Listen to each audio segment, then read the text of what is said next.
हर एक व्यक्ति के जीवन में ऐसा क्यों है? ऐसा इसलिए है क्योंकि हम कहीं न कहीं अपने मन के मैल को, मन के कीचड़ को साफ नहीं रख पाते हैं। यूं कहें तो उसका सही समाधान नहीं निकाल पाते हैं। खैर चलिए मैं आपको एक कहानी सुनाता हूं, शायद आपको इस कहानी से इस सवाल का हल मिल जाए। किसान बोला, जो आज्ञा भगवान। किसान सरोवर की तरफ चल दिया। सरोवर के पास जैसे ही किसान पहुंचा, उसने देखा कि उस सरोवर में बहुत सारे जानवर उछल कूद कर रहे हैं। वे सारे जीव जंतु किसान को देखते ही तुरंत वहां से भाग गए।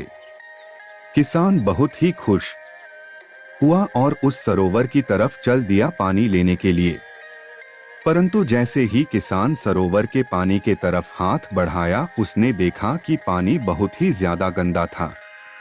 किसान निराश होकर वापस गौतम बुद्ध जी के पास आ गया। गौतम बुद्ध जी ने उससे पूछा, पानी कहाँ है?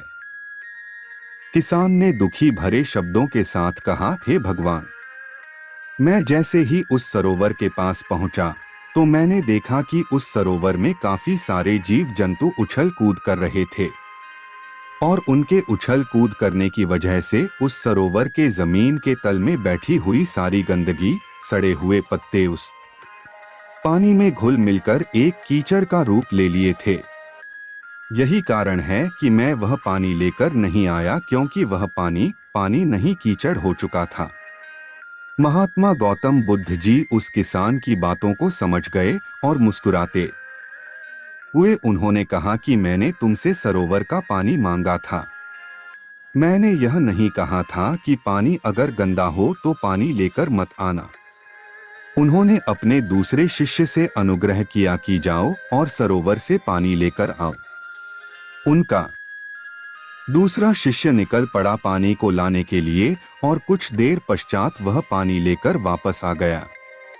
आश्चर्य की बात तो यह थी कि दूसरे शिष्य द्वारा लाया हुआ पानी बिल्कुल साफ था और उससे भी बड़ी असमंजस की बात यह थी कि सारे के सारे शिष्य बड़े ही आश्चर्यचकित हो गए कि यह करिश्मा कैसे हो सकता है, क्योंकि पहले शिष्य ने तो यह बताया था कि पानी कीचड़ हो गया था।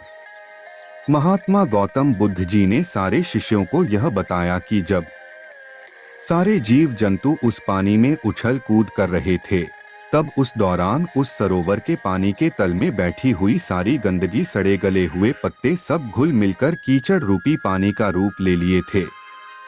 परंतु जितने समय में प्रथम शिष्य किसान वापस आया और दूसरा शिष्य वापस गया, उतने समय में उन जीव जंतुओं के भाग जाने के पश्चात उस सरोवर का पानी धीरे धीरे शांत हो गया था।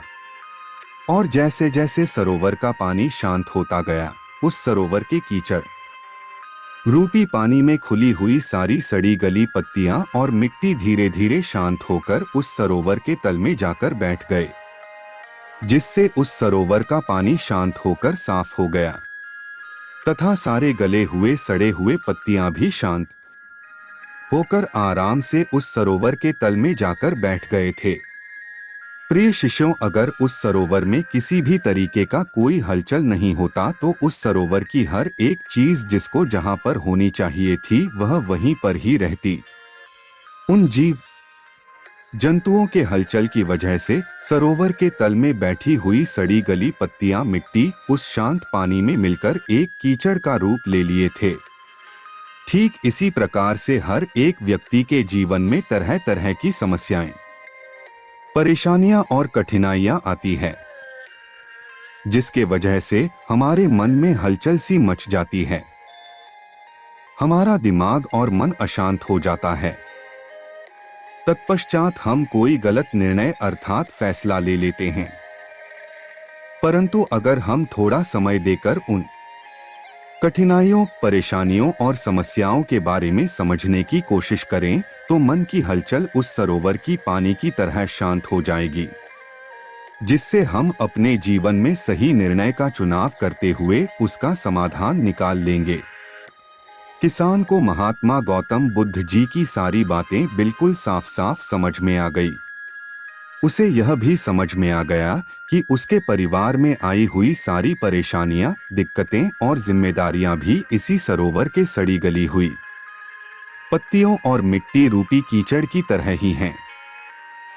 बस जरूरत है थोड़ा समय निकालकर मन को शांत करते हुए उन परेशानियों, दिक्कतों के बारे में समझने और उसका समाधान निकालने की।